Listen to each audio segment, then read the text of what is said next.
হ্যাঁ, অবভিয়াসলি এবার তো আসলে প্রপার ক্রিকেট টুর্নামেন্ট হচ্ছে সেটে। তো এটা একটা আলাদা ধরনের আনন্দ। আর সবাই আমরা এখানে খেলার পারপাসে গেট টুগেদার একটা হয়, এটাও একটা বিশাল আনন্দদায়ক। সবার সাথে সবার অনেক দিন পরে এই সুযোগে দেখা টাকা হয়। এখানে মেয়েদের অংশগ্রহণটা হচ্ছে যে মানে তারা যে অংশগ্রহণ করলো এটাই আর কি, এটাকেই মুখ্যভাবে ধরা হচ্ছে। তো সেদিক থেকে আপনারা দেখলেন যে এত খেলা হয়ে গেল, একটা ইনিংস হলো মেয়েদের। তো ভালোই লাগলো, ওরাও বেশ এনজয় করছে, আমরাও যারা দেখলাম ওদের খেলা আমরাও সবাই এনজয় করছি। দ্যাটস আসলে দেখেন ক্রিকেটের ব্যাপারটা হচ্ছে অনেক প্র্যাকটিসের ব্যাপার।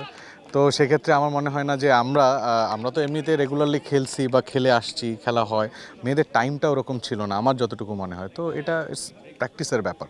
তো এই সামান্য প্র্যাকটিসে আমার মনে হয় না অত ভালো খেলাটা সম্ভব। তো যতটুকু খেলেছে এটা বেশ ভালো।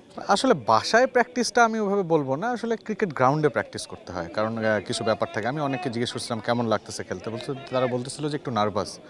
কারণ হচ্ছে এই মাঠে ফ্ল্যাট লাইটে এরকম সেটে খেলাটা আসলে এই প্র্যাকটিসটা দরকার।